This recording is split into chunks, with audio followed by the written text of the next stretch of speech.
Welcome, Circle of Tone. Van Williams, Jeff Loomis, bringing Nevermore back. They're coming back. Despite the death of Warrell Dane, I have no grudges about that. I loved his vocals. They were a little, just that right amount of cheese. Theatrics, you know, but hey, man, the music was so heavy and heartfelt. The lyrics were just dripping with passion and regret and darkness, and the tyranny of the soul was all in Nevermore. What can I say about Loomis? The reason I think Loomis is the king of the riffs and not people like Scott Ian is because Scott Ian doesn't write most of the classic Anthrax riffs. What sets Loomis apart is he is a trend setter, lighting the way for other guitarists to copy.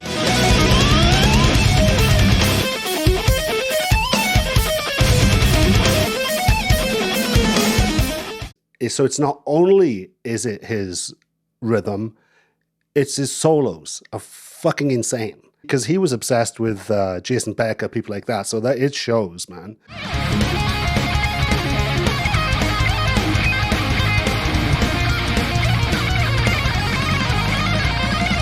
You can hear that influence on him. Another string, another dimension, another just level of heaviness and competency. And this kid was like 16 years old, passing auditions for Megadeth. But the only reason he didn't end up in Megadeth is because Dave was kind of in a drug-swirling nightmare. And he says, I can't bring a 16-year-old kid on tour with me, you know, when I'm in the middle of selling my ex-guitarist amps for crack. You know what I mean?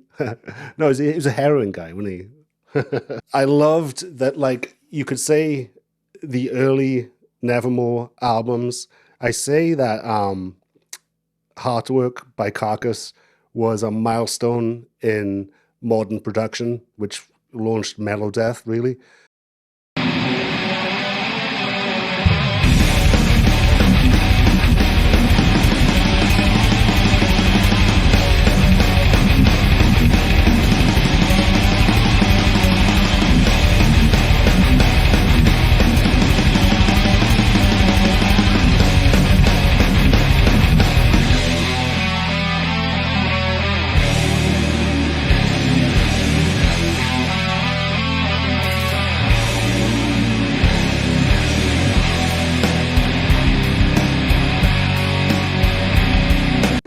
Something else that a lot of other guitar nerds, like myself, got obsessed with was Nevermore, was one of the big ones, one of the heavy hitters, because there was a couple around the classic era of the amp forums, and Nevermore would always pop up.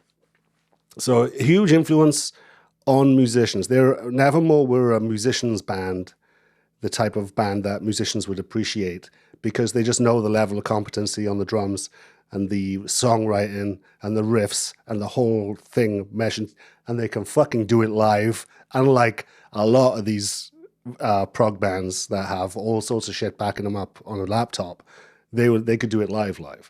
And I don't want to be the old man waving his hands at the DAW brigade, especially with the drums, you know, with before triggers and stuff.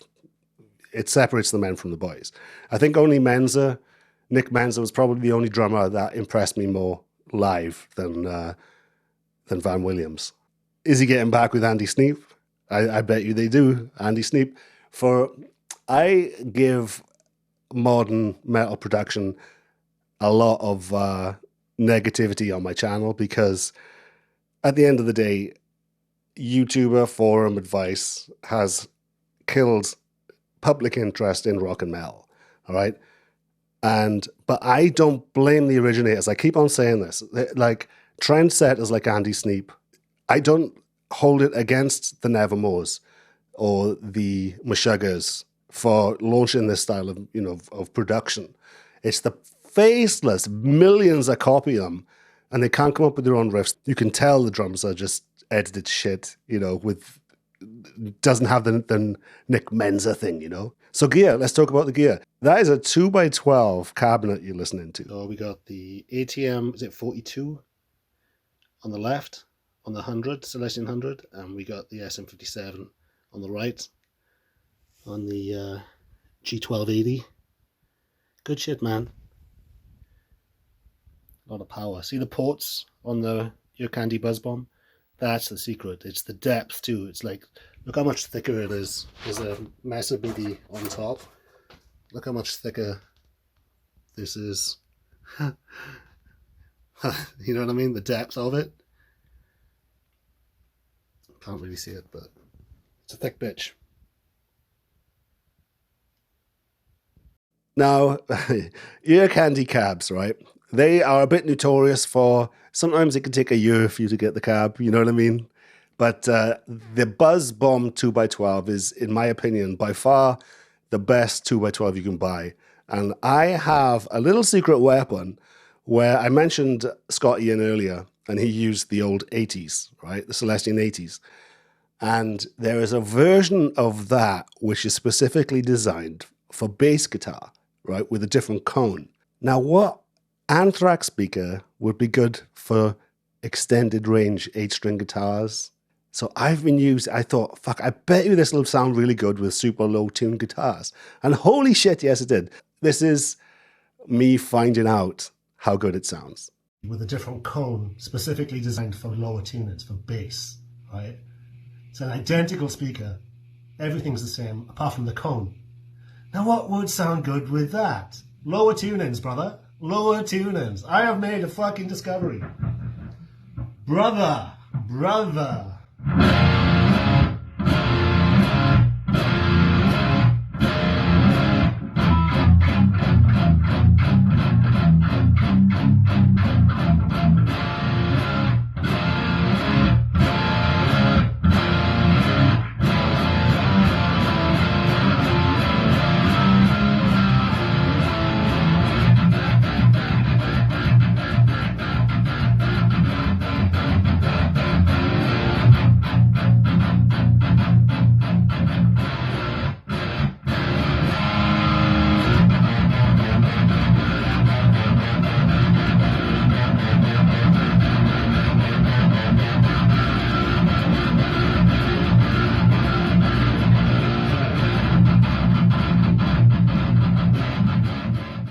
So I got a rare ass 2x12 with some, it's an 80 and 100 in there. And I kind of want to like make Kemper profiles of it.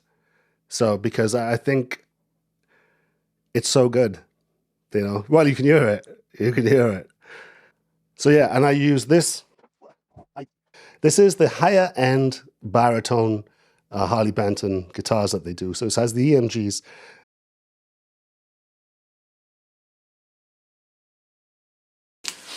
That's the rarest cone that Celestions ever put out. They only put it out for like 2 months in the 70s. Down tuning.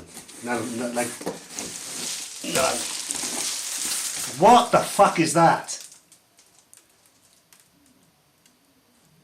I shit you not. Oh my god, there's a bunch of fucking plastic pedals that just... Can you fucking believe this?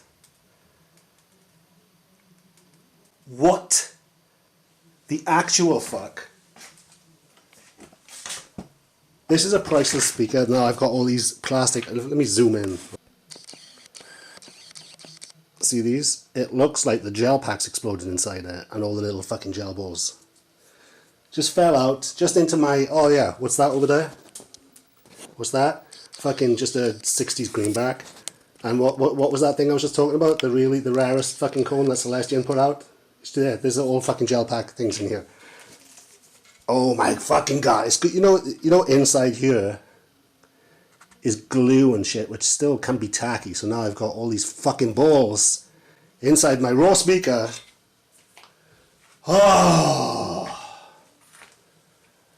I am a forgiving guy, but holy shit, now I'm going to have to turn this upside down without spilling a bunch more of these fucking bullshit things. Let's try and get them out of here. Hold on. Can you hear it? Hear it? Oh my god. It's one of those days. You see them all? See them all there? There's fucking millions of these things. They've got a big bag of this, full of those things. and it's exploded inside the case. So now these are going to be all inside the input jack and the guitar maybe. Alright, the guitar, first glance, looks nice. I will give them that. First glance, very nice. You know the frustration in my voice. Now all I ask normally, right, is that it doesn't buzz in the open strings. I have no luck, I'm telling you. There's a reason why I haven't been uploading a lot. See the back. The back is, oh, okay, there's the blem, but I can live with that. The bridge, not a fan of these bridges, man. It takes a lot of the percussive attack away when you have these style saddles. You know, I prefer the Les Paul saddle. And, you know, the nut's okay, everything's okay. It does actually hold tune pretty good. And it's solid enough. So I was pretty happy with it. EMGs, you know, but Loomis used EMGs. I am going to be putting my own pickups in this to give it way more headroom, a lot more response. But my pickups might be making a comeback if you're interested in buying them. I'm thinking of doing a January sale of 2 pickups for 99 bucks. So you get a pair for $99 plus shipping. So if you're interested in that, just search Circular Tone in Facebook groups and give me a message.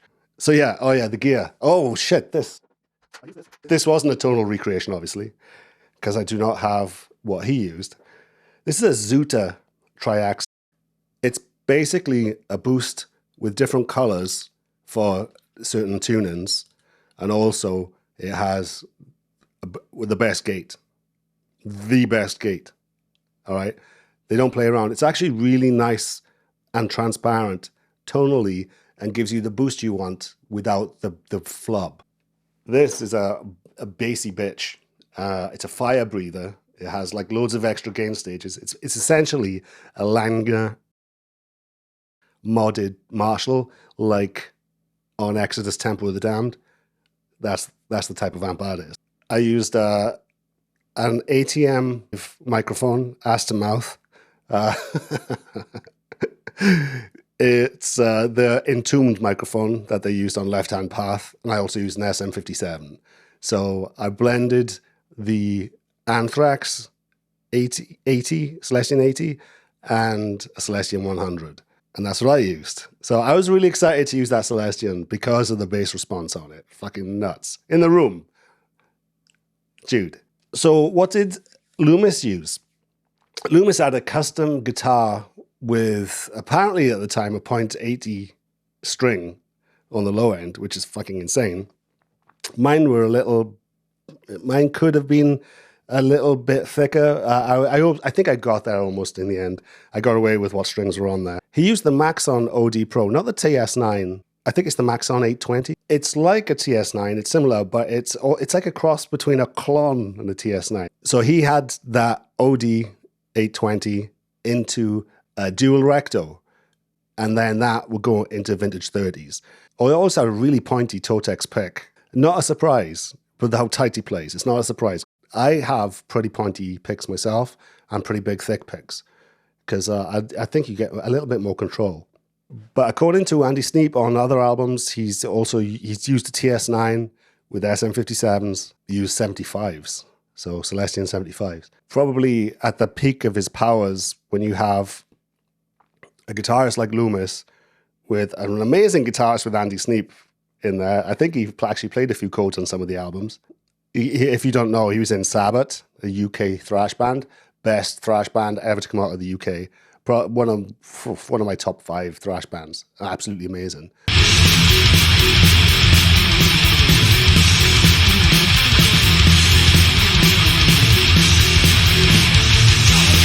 I actually played a gig with the singer.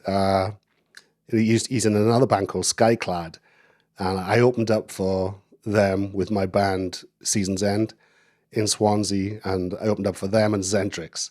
And Zentrix are like the Greta Van Fleet of Metallica clones. We blew them off stage. Skyclad were pretty good though. They held their own. So yeah, I'll put information in the description. Also settings that Andy Sneap Apparently, this is old information from the Andy Sneap forum that Andy Sneap used to post about bands, and he'd put up as much information. He did not mind sharing. He didn't keep his cards close to his chest. What an era! When I saw them live, I saw them in the era where Steve Smythe was on playing the other guitar, and I was underneath Smythe in front of his amps. Holy shit, he was perfect, a perfect match. Him and Loomis together blew my mind. I think it was in Tampa. I remember I had to drive from Orlando to Tampa with my brothers. Hell of a time. Steve Smythe, absolutely amazing. So underrated. I mean, who else did he play with? He played with Forbidden. You know what I mean? It's like he's learning all these easy bands to play with, right? With the hardest fucking songs to learn. But yeah, and what a great dude. I met him in Nam, recognized me every time I pop up at Nam, and he knew my name and the rest of it. I was like, holy shit, this is awesome. So he is a good dude. If you see one, he had a BC Rich guitar floating around that they brought out just before BC Rich got bought out and then it disappeared. If you find one of his signature BC Rich guitars, pick one up. They're really fucking good. Them coming back together again is crazy. I've heard so many stories about World Dane, including him being knocked out by Billy Milano from SOD over a girl. So yeah, he's hell of a boy. He was like hardcore drinker, like hardcore. You know, when he burning the candle at every end, like including the middle, it's at least you packed a lot in, you know, to your life. So respect to him. What a voice, what passion, you know. Perfect amount of cheese. But what can I say? Nevermore coming back. I can't wait, man. And I want them to get back with Andy Sneap, you know. Maybe not snap to a grid with all the drum replacement and the rest of it. Maybe I'd like a little bit more of, even though they probably were doing drum replacement back on those albums too. But holy shit, the boys are back. Like, I wasn't going to do this. As soon as I found out the news, I thought, fuck it, I'm going to do a Nevermore video. Because I think a lot of my fans of my channel, people that put up with my channel, probably Nevermore fans too. Because, like I say, they're a musician's band, you know? Yeah, so check the description for Andy Sneap notes on one of the eras of Nevermore. How many tracks they had on the rhythm, mic positions, 2 SM57s and 1 speaker. So yeah, check that out. Oh yeah, and thanks to Ola, because he actually asked Loomis, you know, what gear did you use on Dead Heart in a Dead World? And he told him. It's an old video of his, but at the time, everybody thought it was a TS-9, but it wasn't. It's Maxon OD. Slightly different beast. And thanks to my patrons of Tone. Nobody signed up in a year. If you like these types of vids, link is in the description. You can just throw $3 at me a month, $5, whatevs. But like I said, my pickups will be on sale soon. So if you're interested in that, leave a comment down below and I'll tell you about the Facebook group where you can contact me. And yeah, have a good one. Circle of Tone.